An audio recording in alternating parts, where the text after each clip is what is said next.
마태복음에 뭐라 그랬냐면 내가 올 때가 되면 전쟁과 기근이 끊이지 않을 것이고 국가와 국가가 전쟁을 일으키고 가정이 파괴되고 부모가 자녀를 죽이고 자녀가 부모를 죽이고. 왜 그럴까요? 우리가 창세기를 배우잖아요. 하나님은 우리에게 행복을 주셨어요.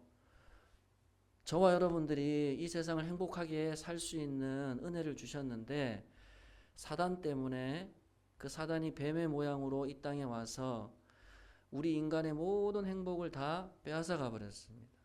그것이 죄고, 그로 인해서 인간은 자기가 누려야 될 행복을 빼앗긴 채 그저 이 세상에서 뭔가 행복이 있을 것이다, 불철주야 돈을 벌고 가정을 일구고 어떻게든 행복하게 살아가 보려고 하지만 그런 노력을 하면 할수록 성경 뭐라 그랬죠? 인생 70, 80 그 자랑은 수고와 슬픔밖에 없다는 겁니다. 이게 성경이 이 세상을 정의하는 결론입니다. 우리는 이 세상이 어떻게 갈지를 이미 결론을 듣고 살아가는 자들이에요. 그래서 여러분들이 내가 뭔가 능력이 되고 내 노력으로 이 세상을 잘 살아갈 수 있을 것이다. 성경은 아니다. 그렇게 이야기합니다. 절대 인간은 자기 홀로 스스로 행복을 누리며 살아갈 수가 없습니다. 하나님이 이 세상을 만드시고 인간을 만드셔서 인간은 그 하나님 안에서 살아가야 됩니다. 그게 어디냐면 에덴의 동산이에요. 에덴의 동산이 무엇이라고 배웠습니까? 성소라 그랬잖아요. 에덴의 동산이. 그 성소를 그나마 이 세상에서 재현되어져 가는 곳이 예배당이에요, 사실은. 하나님이 그 에덴의 동산을 이 예배당을 만들어서 주의 백성들을 모아서 너희들 여기서 밖을 나가면 세상이 너무나 죄가 많고 자기 생각대로 살아가는 사람들 속에서 너희들이 주일을 정해놓고 일주일에 한번 모여서 계속해서 이 에덴을 회복을 해야 된다는 거예요. 행복을 다시금 회복하시고 하나님 안에서 여러분들이 누려야 될 은혜와 복들을 누려 가셔야 된다는 겁니다. 그게 하나님이 오늘 이 시대에도 여러분을 향한 하나님의 뜻이고 계획이에요. 하나님의 뜻과 계획은 우리가 작년에 성구 암송 기억하세요? 두려워하는 마음이 아니라 그랬잖아요. 하나님은 우리에게 평강과 위로와 격려와 은혜를 주시는 분이신데 이 세상이 죄로 인해서 자기 스스로 인간이 살아가 보려고 하다 보니 점점 인간의 삶이라는 것이 화려해 보여요, 여러분. 뉴스나 인터넷을 보게 되면 이 세상이 정말 화려해 보이고 뭔가 행복하잖아요. 저는 제 주변에 아는 분들의 카톡 사진을 보거든요, 한 번씩. 카톡에 들어가면 여러분 그런 생각 해보셨어요? 카톡 사진에다가 절망적이고 슬픈 사진 올리는 분 보셨어요? 저는 한 분도 못 봤습니다. 항상 카톡 사진에 보면 즐겁고 행복하고 웃고 가족끼리 이런 사진만 올려요. 근데 실제적으로 우리의 삶이 그러냐는 거예요. 근데 그거는 카톡에 사진을 올리는 그 사람들의 심리가 뭐냐면 그렇게 행복하게 살고 싶다는 거예요, 사실은. 모든 사람들이.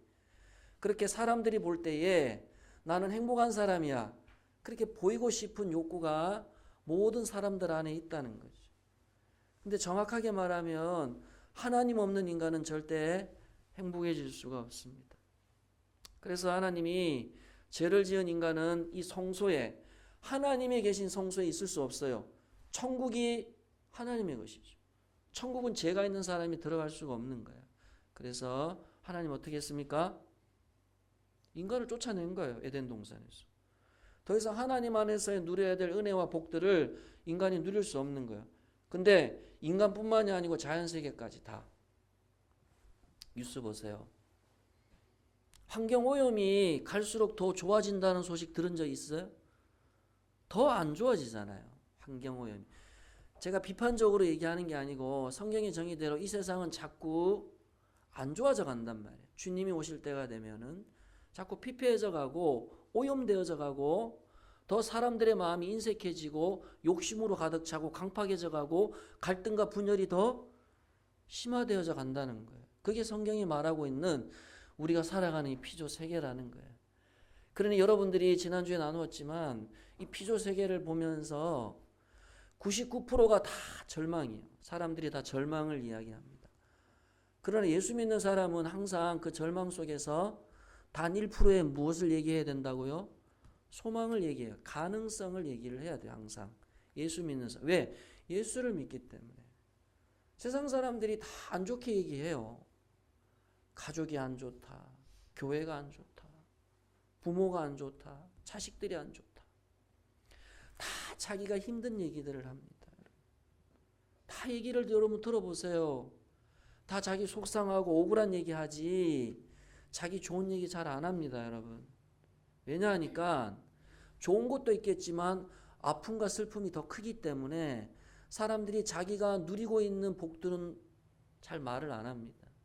아프고 힘들었던 거, 우울하고 괴로운 것들, 그런 것들을 자꾸 얘기를 하는 거예요. 왜냐하니까 이 세상이 그렇게 자꾸만 흘러가고 있다는 것을 저와 여러분들이 꼭 기억을 하셔야 됩니다. 지난주 요약을 말씀을 드리면 이런 세상 속에서 여러분들이 가정을 일구고 사업을 일구고 자녀를 키우고 내가 교회를 다니고 직분을 맡아서 주님의 몸된 교회를 섬겨갈 때에 우리가 꼭 기억해야 되는 것 두 가지가 있다고 그랬습니다. 이 사실을 여러분들이 꼭 기억을 하십시오. 왜냐하니까 우리가 예수를 믿었지만 우리의 영 자체가 온전하지가 않아요. 또 다른 시험이 오고 미혹이 오면 우리는 또 넘어집니다. 여러분 우리가 예수 잘 믿다가도 내 손에 돈이 생겨보세요. 지지난주에 뉴스에 보니까 미국의 어떤 평범한 사람이 미국의 로또 복권에 걸렸대요. 근데 1년이 안 돼서 재산 탕진 다 해버렸어요. 자기 건강 다 잃어버리고 가족들 다 파괴돼 버렸습니다. 왜 그럴까요, 여러분?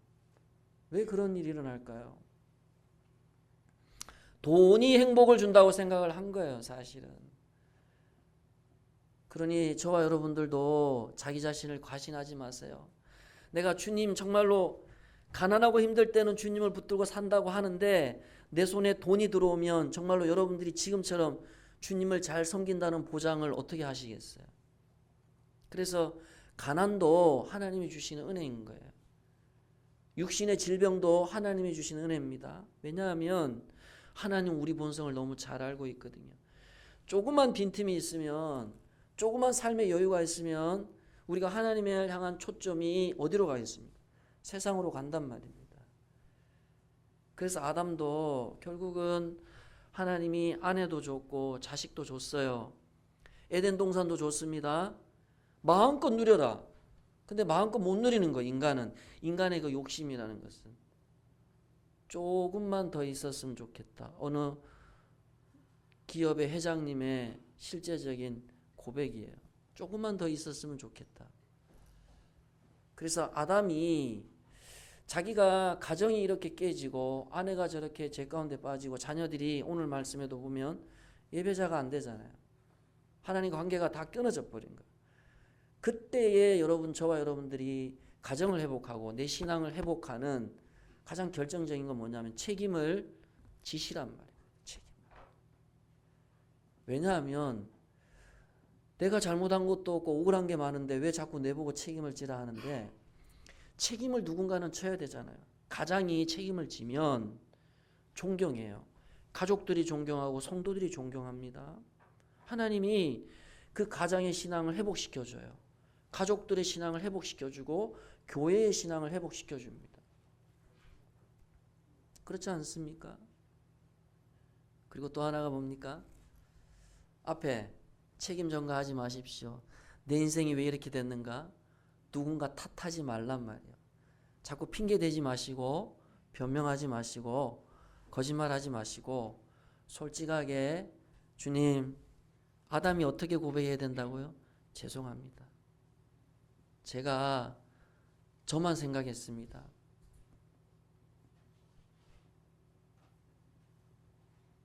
아내의 아픔을 보면서, 자식들의 아픔을 보면서 그것 때문에 아파하고 눈물 흘려야 되는 게 진짜 가장 아닌가요? 그게 신앙인 아닙니까? 아직도 유교적인 신앙으로 살아가실 거예요? 두 번째는 욕심의 문제입니다. 하와가 하나님이 물었죠. 너 왜 선악과 먹었어? 그러면 이렇게 얘기를 해야 되는 거예요. 제가 사실 욕심 부렸습니다, 하나님. 이렇게 얘기해야 되지. 마귀가 그랬다 그래. 여러분들 우리 신앙생활 할 때 성도들이 헷갈려 하더라고요.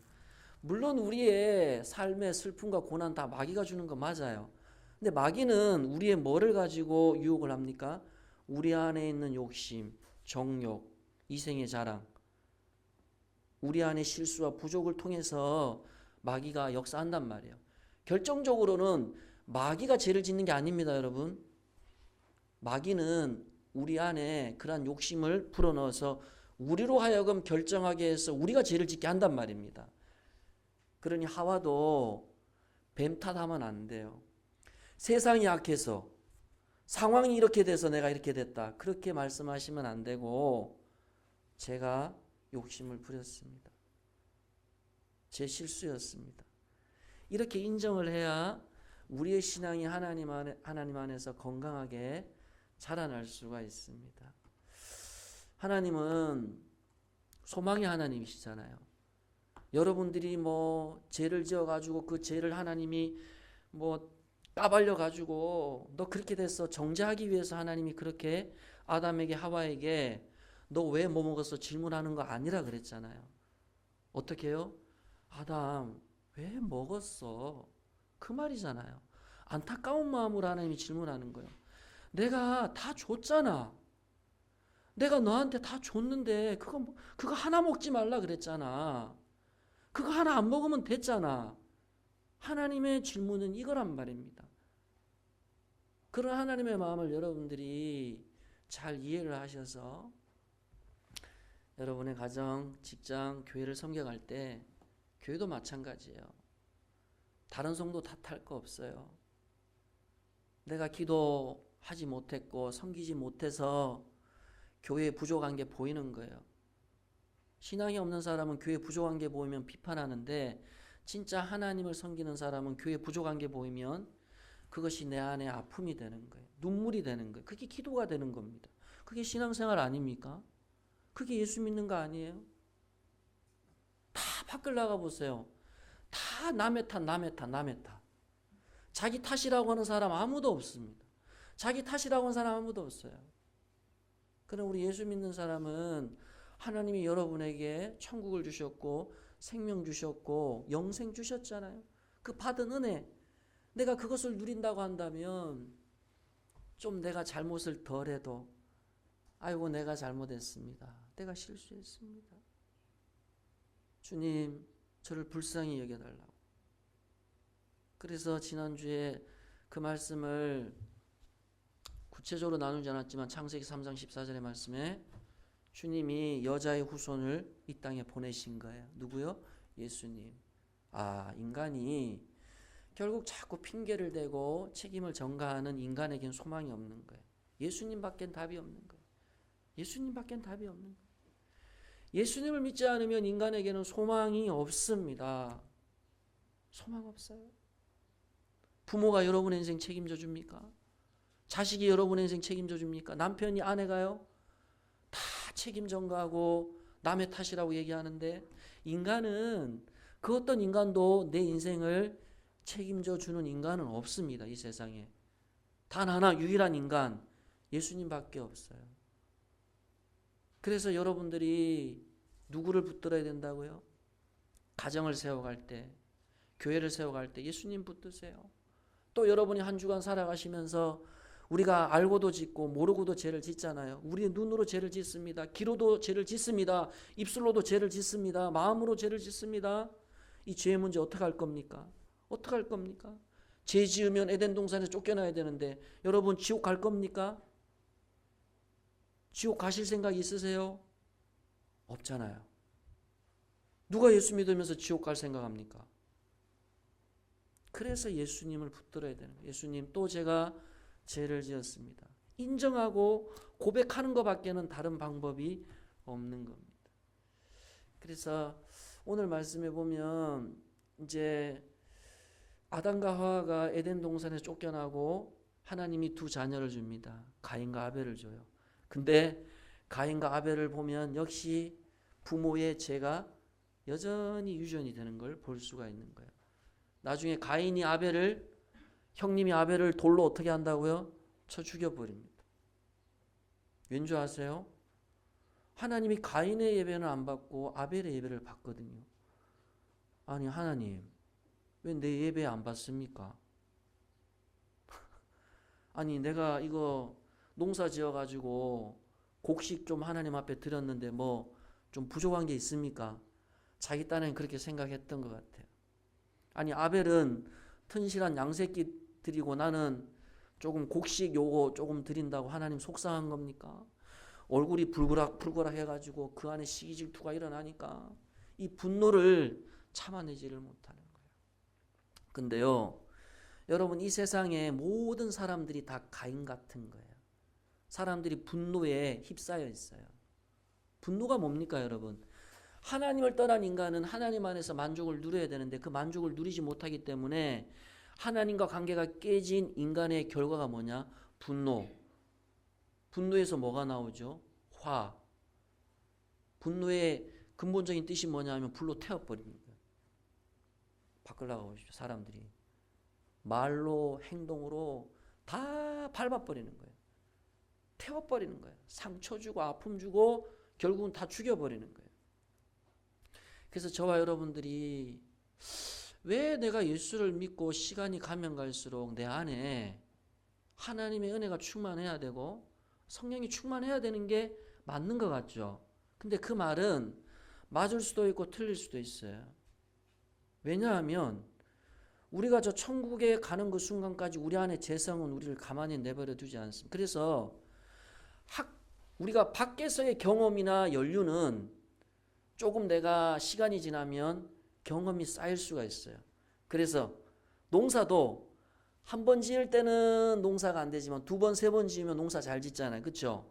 직장도 사회생활도 마찬가지입니다. 하면 할수록 세상의 이치라는 것은 내 경험과 생각으로 판단해서 더 잘 살아갈 수가 있어요. 근데 신앙생활은 안 그래요, 여러분. 신앙생활은 짬밥이 많다고 해서 잘 되어지는 거 아니에요. 내가 예수 믿은 지 수십 년이 됐다고 해서 예수 잘 믿어지는 거 아니란 말입니다. 그래서 예수님이 뭐라 그랬죠? 어린아이처럼 예수 믿지 않으면 신앙생활이 더 힘들 수밖에 없어요. 어린아이처럼 예수를 믿는다는 건 뭐냐? 주님 앞에서 깨끗해야 되는, 거룩해야 되는 거예요. 어린아이 보세요. 힘들면 어떻게 합니까? 엄마 도와줘. 아빠 도와줘. 그렇게 살아가야 되는 거예요. 네 힘 믿지 말고 네 경험 믿지 말고 이걸 여러분들이 예수를 믿으면 믿을수록 이게 더 힘들어질 수 있어요. 그걸 여러분이 알고 계셔야 돼요. 신앙생활을 오래 하면 할수록 내 자아를 내려놓는 게 더 힘들 수가 있단 말입니다. 내 경험과 내 지식을 내려놓기가 더 힘들 수가 있어요.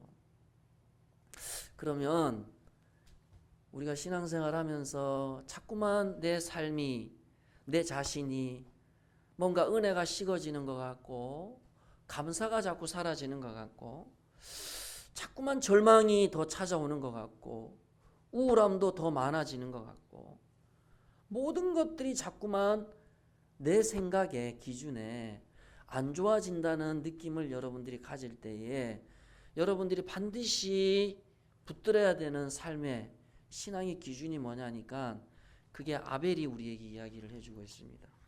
4절을 같이 보실까요? 우리 4절을 한번 같이 읽어보겠습니다.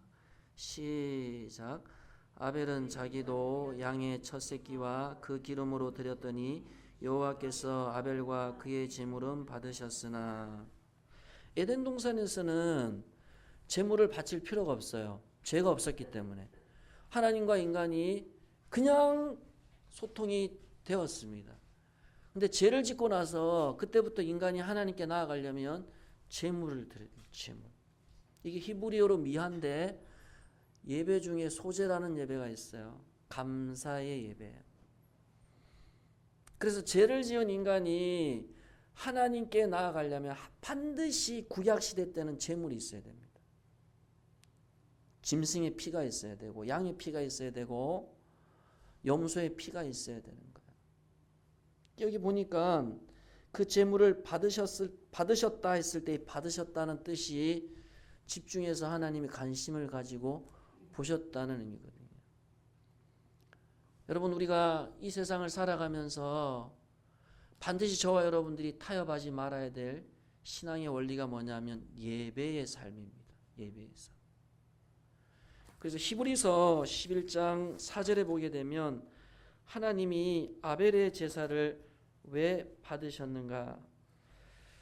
믿음으로 아벨은 가인보다 더 나은 제사를 하나님께 드림으로 의로운 자라 하시는 증거를 얻었다고 말씀을 합니다.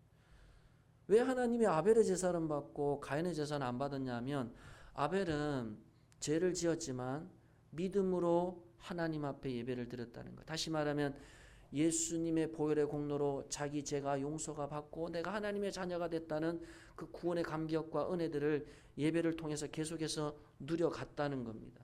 그런데 또 하나 아벨의 제사를 하나님이 받은 이유가 뭐냐면 여기 4절에 보면 아벨은 자기도 양의 첫 새끼와 그의 기름으로 드렸더니 여호와께서 아벨과 그의 제물을 받으셨다 했잖아요.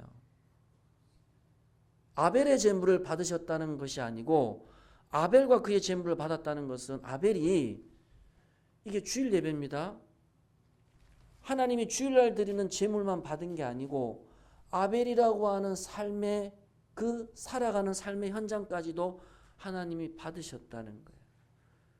다시 말하면 우리가 에덴을 회복한다 할 때 저와 여러분들이 이 세상의 모든 것이 다 절망입니다. 모든 것이 사람들이 낙심하고 무너져 갈 때에 우리가 기억해야 되는 것이 뭐냐 하면 여러분들이 주일날 예배 드리는 이 예배의 삶이 월요일부터 토요일까지 계속해서 연결이 되어져 가야 된다는 거예요. 하나님이 아벨의 제물을 받았지만 우선순위가 뭐냐 하면 아벨을 받으신 거예요.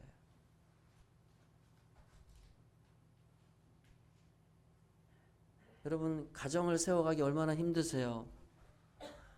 흔히 말해서 내가 농사를 짓고 직장을 하고 사업을 일구어서 돈을 벌어서 양식을 사서 그 양식이 내 입에 들어가기까지 얼마나 힘든 노고가 있습니까?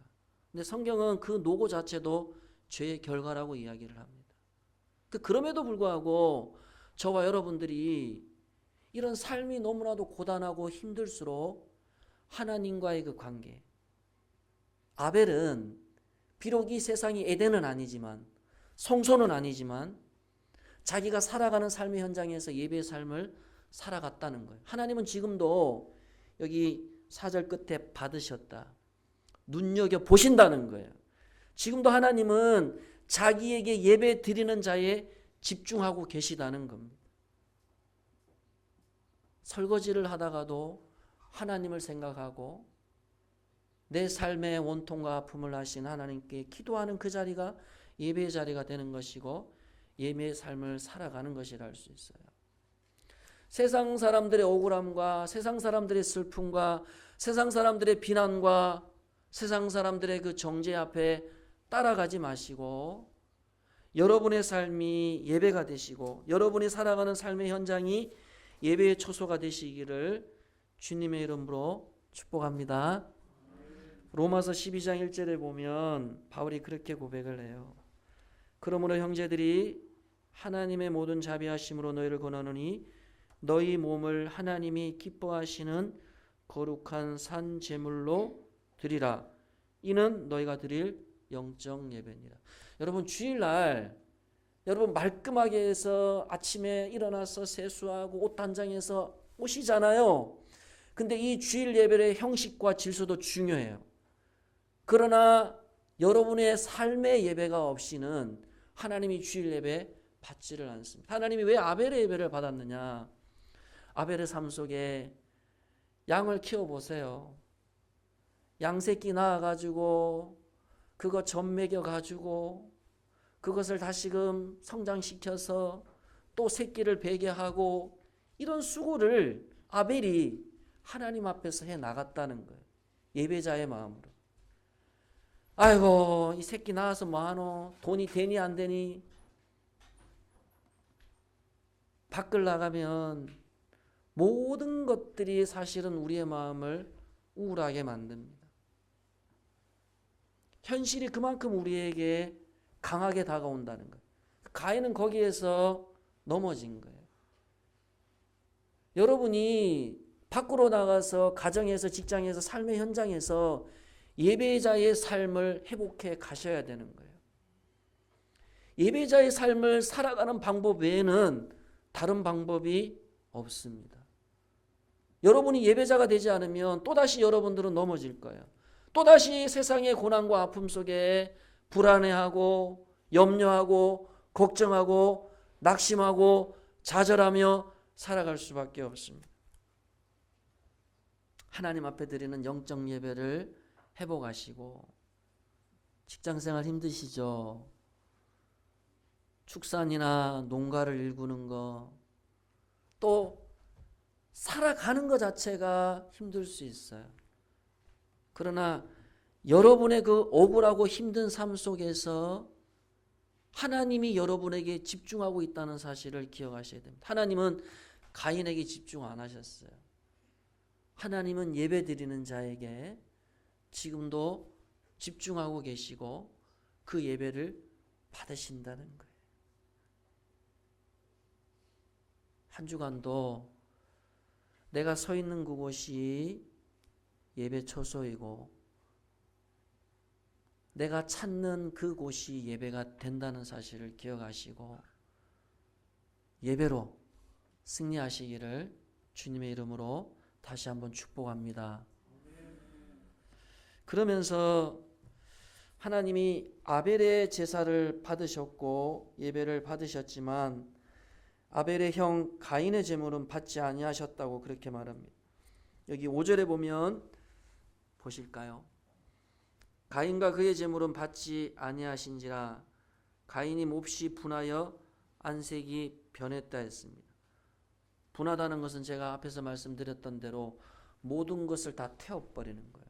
혈기와 분노와 비판과 비난과 죽음으로 모든 것들을 다 태워버리는 거예요. 왜 그럴까요? 단순히 가인이 드렸던 제물의 문제가 있는 것이 아니고 가인의 삶 자체가 하나님이 보시기에 거룩한 삶이 아니었다는 것을 성경이 말씀을 하고 있습니다.